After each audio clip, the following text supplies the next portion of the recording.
right, guys, we are back. Good evening, good morning, or good afternoon. As always, it's so great to see you. And friends, welcome to episode 264 of Photography Talks Success Interview. Now, today's success story is coming from out in the middle of Utah. It gives me great pleasure to introduce my guest, Alex Noriega. Alex, what do you say? You ready to get this going? Yeah, man, let's do it. A moment ago, I said you're out in the middle of somewhere in Utah. Where exactly are you right now? I'm actually in my travel trailer outside Capitol Reef National Park, and it just started raining and sleeting, so I don't know if you can see, but here is the view out my back window. We've got red rock country and juniper trees, and that's where I like to be.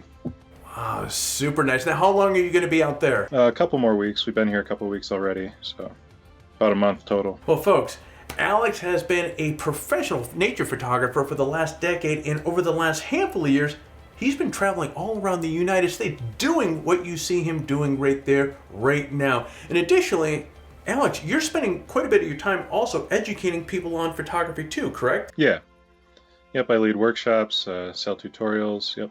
So I shoot and I teach. All right, Alex, I've given our listeners just a taste of what we're going to be talking about here today. Before we dive into the questions, can you share with the listeners a little bit about yourself? Yeah, as you alluded to, I've been traveling full time for a couple years now in my travel trailer with my girlfriend. We spend a lot of time hiking. We spend most of our time in nature, in national parks. And I just love doing photography without having the burdens of a normal 9-to-5 job or city life coming down on me. So that's really why we got into this. Alex, we're about to jump into your journey as a photographer. To get the ball going, my friend, what has you most excited about the photography industry right now, today?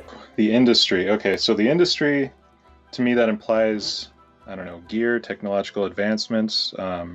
Cameras are always getting better. It's really nice having all the latest improvements, but honestly what still excites me is the same thing that probably excited the great masters of landscape photography decades ago. I just love really careful composition, great light, the details of nature. I mean, that's why I'm in it, and that doesn't really change. Alex, we're going to do something fun right now. If you've seen some of the past episodes, you know we love starting things off by hopping in the Wayback Machine. So let's do that. Let's go back to the very day, the very morning, if you happen to remember, when you picked up a camera for the very first time. Alex, what was that inspiration for doing so? Okay.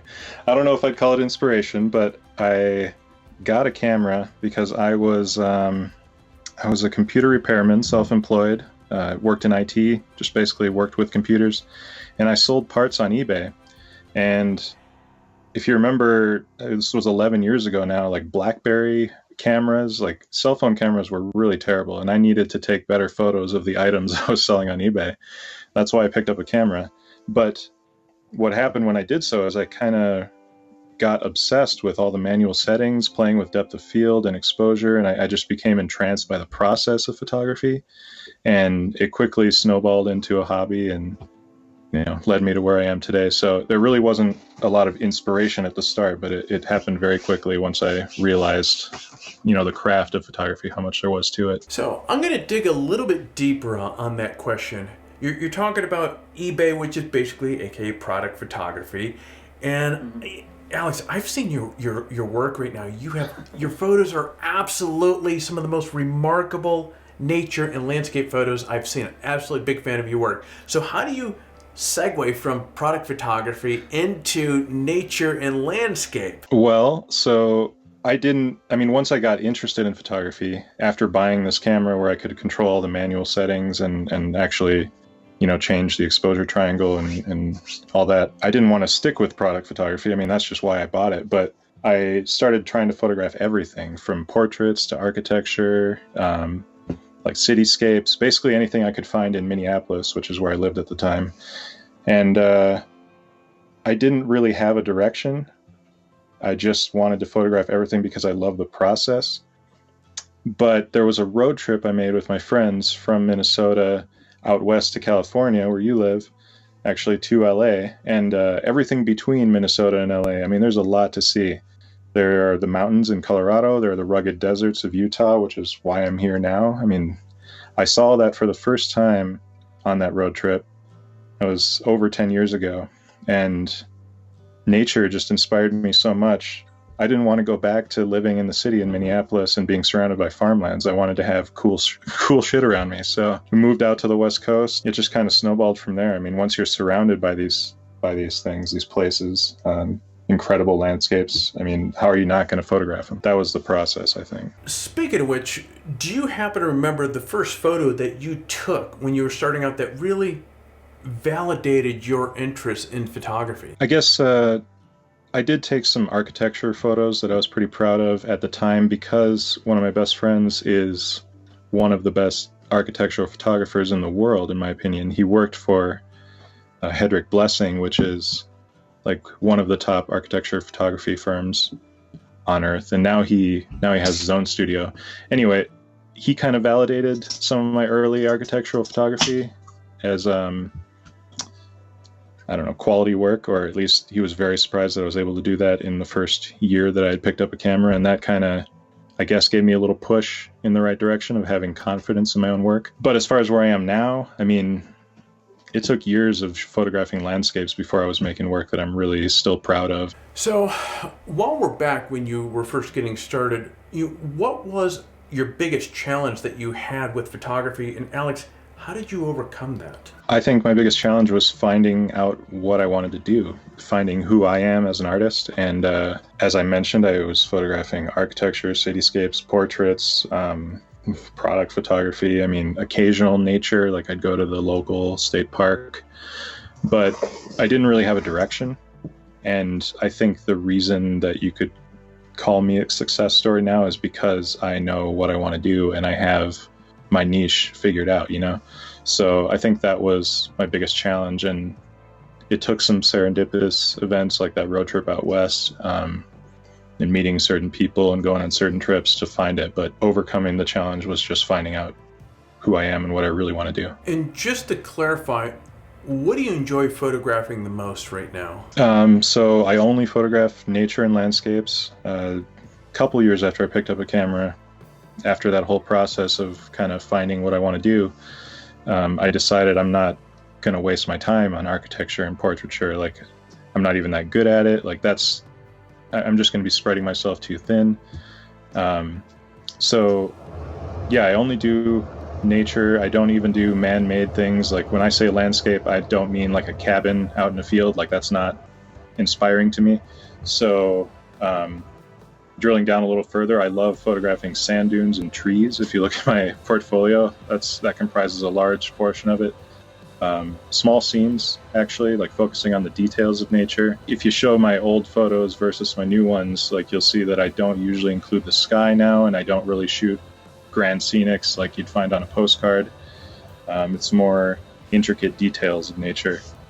So I just like to focus on what I found interesting in the scene rather than the entire scene in front of me. Tell us something about your photography that, Alex, nobody knows about. That it is, I don't know that nobody knows, but I think when you look at my photos, by virtue of how I'm shooting, that is excluding a lot of the context of the scene and focusing on smaller scenes and details. I think that you may see the photos as very inspiring or mysterious, but really the circumstances under which I took the photos, like, sometimes, I mean, I'm just by the side of the road and that just happens to be where like this really cool tree is. It's off the side of the road. Or like, I mean, it's not all glamorous, you know, that's really what it is. Like, the photos are an idealistic interpretation of a very specific thing in nature, but really, like, I'm just a normal guy. I'm like driving along the road, I see something cool. I mean, it's not as glamorous outside, but that's the point. I'm trying to represent something that appears perfect or inspires that feeling of mystery. But that's what makes you a master at what you do. And where a lot of folks struggle with is establishing that creative eye, seeing those frames in the midst of everything else that's surrounding it. Yeah, I mean, that's just, I think it takes mindfulness, like being aware of what's capturing your attention. Because, for example, someone might see a whole scene and then be like, man, I really like the way that light is hitting those trees in my midground. But they're shooting with a wide angle and they've also got a mountain and a stream, and like, they just like this one part of it. It's like, why isn't the photo about what you like? Why is it everything? You know, I think it just takes mindfulness and thinking about what you're there, what's actually capturing your attention, and focusing your photography on that. I think that's what the artistic eye is. And then at that point, you got to balance the composition and handle the processing and wait for the right light. But yeah, you just think about it more, you know? What has been your proudest moment as a photographer? Well, in 2016, I won a few international awards. My thoughts on awards in general and competitions, my type of photography is very slow and contemplative. It's not for competition, but it was really nice to be approved by my peers and judges that I look up to and highly respect. At the same time, I'm just as proud that I have taught alongside people that have inspired me over the years. Like some of my favorite photographers, older guys that have been shooting for 40 years.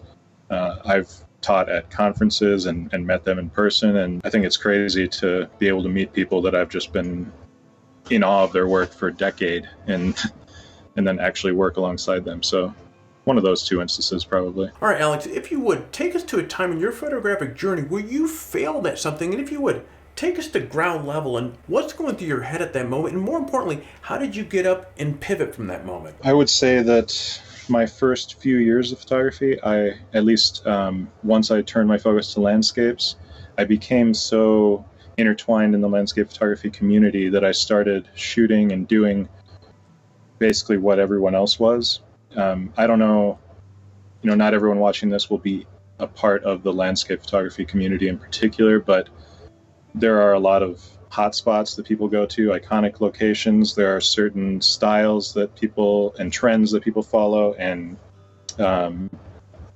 just basically there's sort of a push, especially with social media and the internet, to kind of go out and make very similar photos.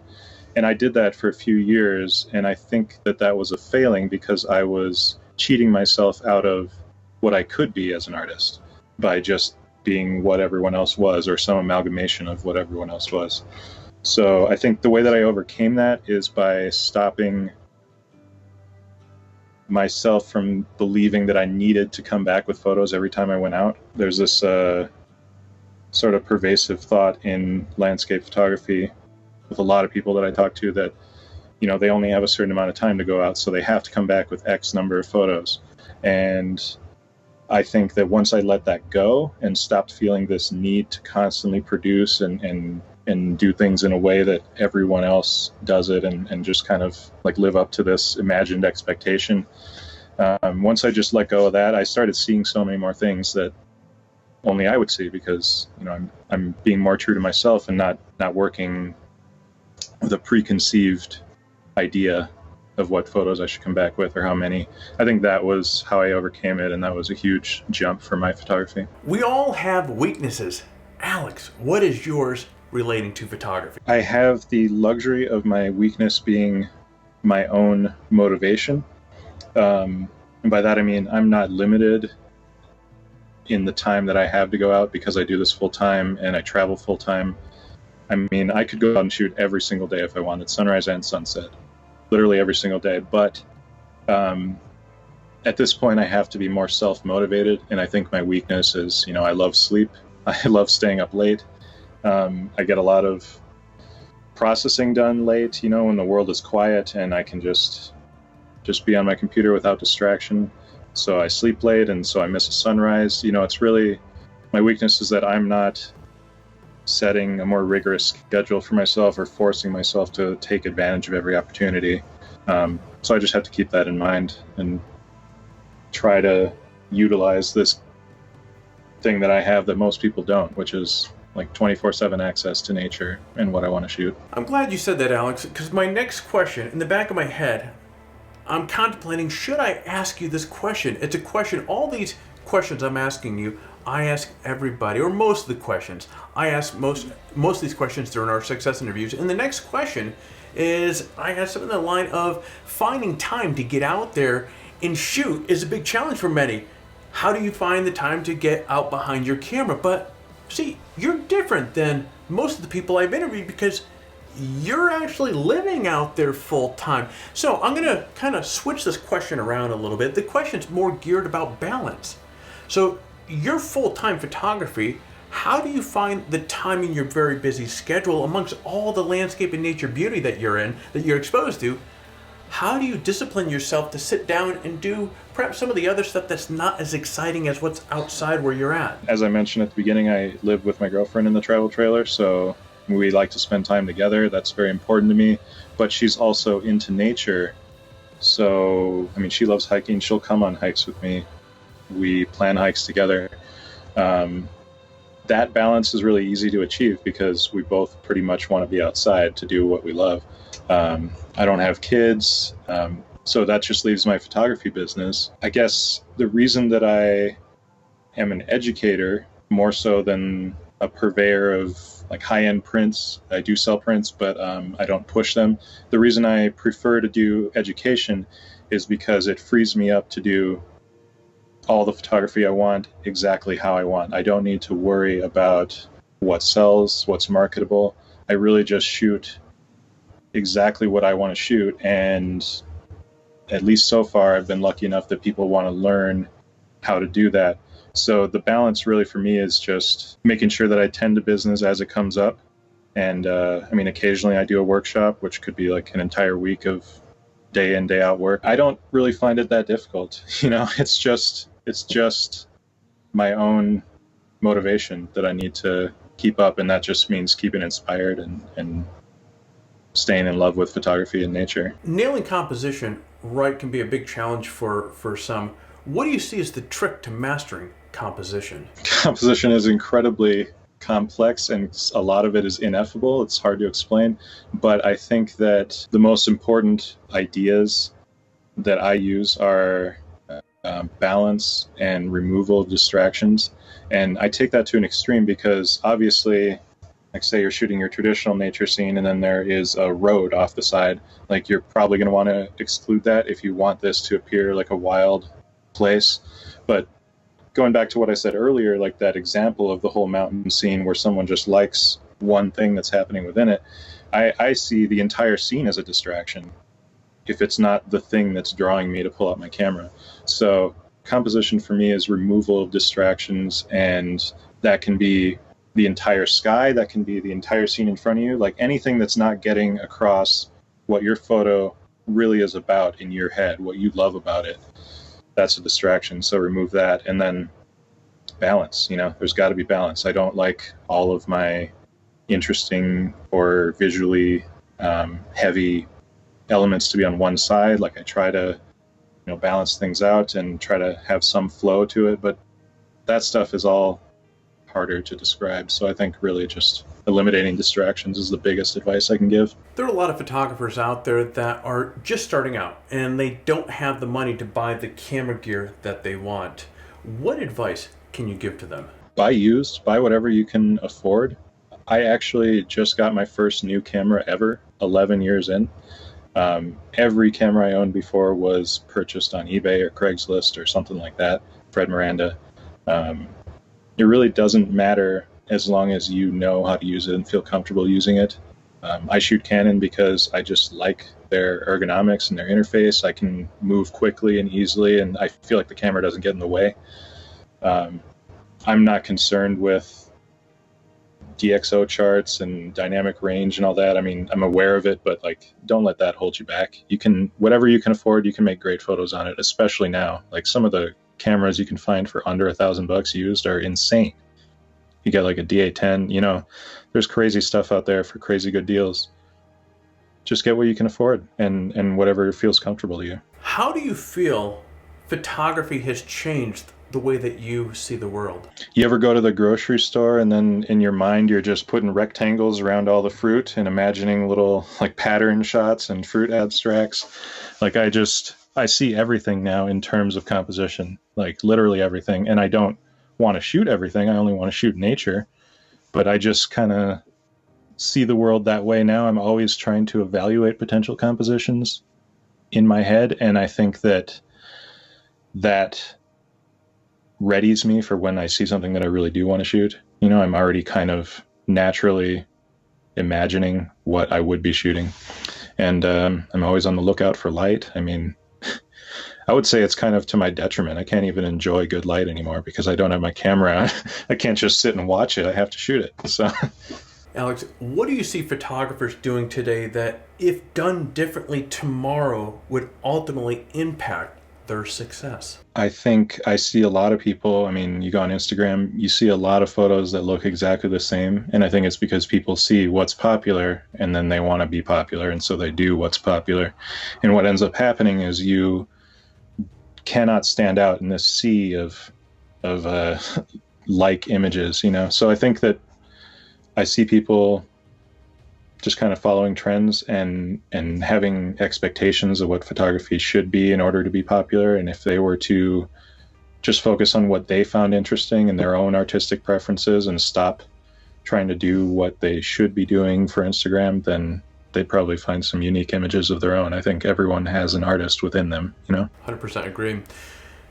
And speaking of which, to get your creative eye focused, where do you draw your inspiration from? All over. A lot of other photographers, a lot of great photographers who have been doing it for decades. I draw it from movies too, even from video games, like anywhere that I have seen or felt some specific atmosphere or anything that moved me.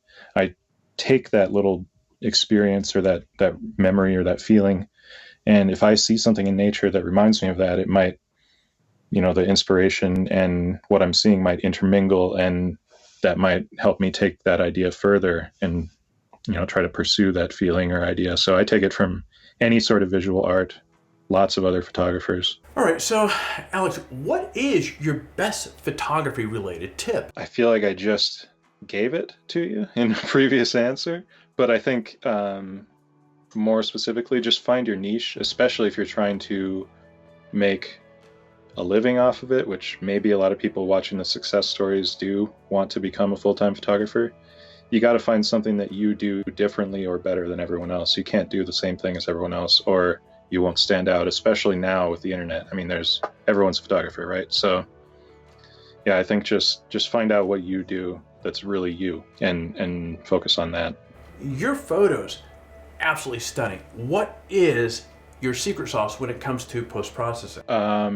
I can think of 3 different things, big things that I do in most of my photos. The first would be to emphasize whatever light is there, even if it's subtle, without trying to make it something it's not. So say I have a photo of dunes with really soft, subtle light post-sunset on them. I'm not going to try to insert like crazy rays or glow coming off the side of the frame, like something that wasn't there, but I am going to play up that soft light so that it's immediately apparent to anyone looking at the image.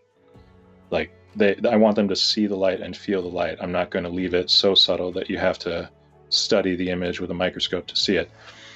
So emphasizing what's there, but don't take it too far. Another thing is I really don't like contrast in my shadows, if we're getting more technical here. My histograms, if you look at them, they don't really go over to the left side a lot of the time.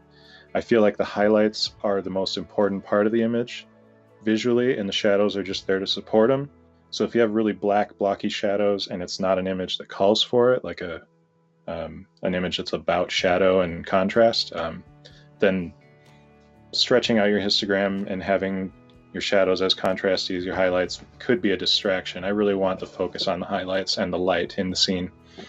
So I kind of have softer shadows, less contrasty shadows. The last thing is to look at things with fresh eyes. So I come back to my photos over a period of days after processing them and check them and recheck them and make adjustments with fresh eyes, because you have a tendency when you first see an image, I think, to get excited about it. And the same goes for any adjustments you're making. You probably get excited and like, ooh, I want this area to be blue and I want some contrast here. And the tendency, I think, is to take it too far the first time. And so I might, later, as I inspect my image days later with fresh eyes or the next day, I might take all the adjustments I did and dial them back 70, 80% opacity, and just, I think keeping it subtle actually makes the processing more powerful. You don't need to slam everything over on the sliders over to 100, because then the processing is getting in the way of the viewer seeing the image. You just need it to support the image and support the light.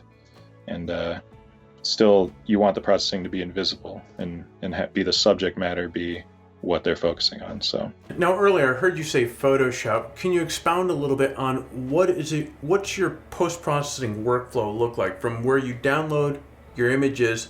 Where does it go from there? So I don't use Lightroom or catalog software. I just manually organize my files. I don't want to deal with a potential corrupted catalog, kind of old school that way. But I do use Adobe Camera Raw, which works exactly the same as Lightroom. I usually, I might have 100 exposures in a day for different light or variations on a composition, but I'll usually end up choosing only one frame. And then most cameras today have the dynamic range, and especially with what I'm shooting, I'm not necessarily shooting into the sun or any super high DR situations. So I usually just need one frame, and I'll bring that into Camera Raw. I actually try to get as much done in RAW as I can. I use all the local adjustment tools and dial big things in RAW, things that don't need a lot of precision, but that you can only do in RAW, like huge shifts in exposure or big white balance changes. And then I'll bring it into Photoshop as a smart object, and that allows me to always go back and change that step. And I just try to keep everything non-destructive. So I'll wait till the very end if I'm going to clone or warp or do anything like that where I need to stamp into a layer of pixels. Otherwise, I just try to keep it to adjustments that can be toggled on and off. And that way I can always go back to the first step, that first smart object raw, and even change the very first things I did to the image. I think that's important because as the image progresses, as you bring it to its final form, you're going to change your mind on exactly how much adjustment should be done here and there. And I mean, I go back a lot to kind of dial everything in. So I think the key is just keeping everything non-destructive for as long as possible. Speaking of which, you're talking about these 50 some odd layers, and I know you're just using that as an example, but the point is you spend days going back and spending and really evaluating each shot that you have there. So at the end, what do you want people to take away from your work? Well, I should quickly mention the 50 layers. I mean, it might not even be that huge of a shift. It might just be there's one layer for one tiny little adjustment. I'm just pretty particular about very specific, precise adjustments. So that's why I have so many layers. But what I want people to take away is whatever the idea of the original image was. I don't want people to think about what I was doing in processing. And maybe it's sort of ineffable. Like maybe they see, okay, I like his processing. I don't know what he's doing. I wonder what he's doing. I want to know. And that's, part of how I make my living. But I don't want people really thinking about the processing. I don't want it to get in the way of the actual shot. I want you to see the subject matter and the light. And hopefully what I've done throughout the processing is emphasize everything that I want your attention to be on and remove distractions from that. So really, I just want you to be left with the subject and the original idea of the image and not be thinking about Photoshop. All right, my friend, it's that time of the interview for burst questions. So I have quick questions. You're going to give me quick answers. Ready to go? Yep. Okay, what are 3 must-have items in your camera bag? Aside from the camera and lenses? Yes. Circular polarizer, wireless remote, maybe a lens cloth or a blower. What is the strangest thing in your camera bag? I have an extension tube that I use instead of a macro lens for my macro work, tiny details in nature. Not super strange, but I'll let it run. Okay, I don't know what else I have in there though. What is the last photography book or magazine that you have read? My buddy Eric Bennett just put out a book, Conversations with Nature, and it's just basically his portfolio to date. And yeah, that's really nice. And I wrote the intro for it, so I recently read that. Which photographer, living or dead, do you admire the most? Guy Tall. He's a photographer in Utah, actually, and his work really inspires me. I mean, it always has, and he's a real artist. Gotta look him up. He's way better than I am. We will. Now, final question, and it's a fun one. Life has been found on another planet, and not other than Sir Richard Branson is piloting the Virgin Galactic and has put together a team of scientists, engineers, and doctors and has asked you to come along to document the journey. Now, Alex, the challenge is you can only bring 1 camera, 2 lenses, and 2 other items. What would you bring with you? 2 other items. Well, shit, I'm going to need a tripod. I don't know what light levels are like when you're farther away from the sun, but I imagine exposures are longer. So that's one of my 2 items. I'll bring my Canon R5. if they have engineered a way to get to Mars and they're bringing me along, maybe they can engineer me a single lens, like a 30 to 300 millimeter f8. How about that? So it's super light. I can shoot it sharp, wide open, and then I don't even need to swap lenses in the vacuum of space. And I need my remote too if I'm bringing the tripod.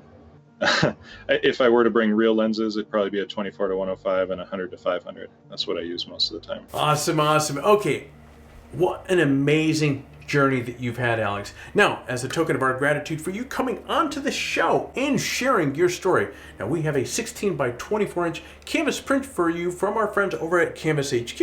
Now, Canvas HQ was crowned Best Canvas Company for 2019 and 20 and provides ultra high quality handmade canvas prints for companies like Bentley, Ralph Lauren, Bon Appetit Magazine, and plenty of others. I have a ton of their prints in my home, so Alex, do you have any idea which print or which photo of yours you're going to have printed? Probably hibernation. It's these trees submerged in snow, 13 feet of snow one winter at Mount Rainier.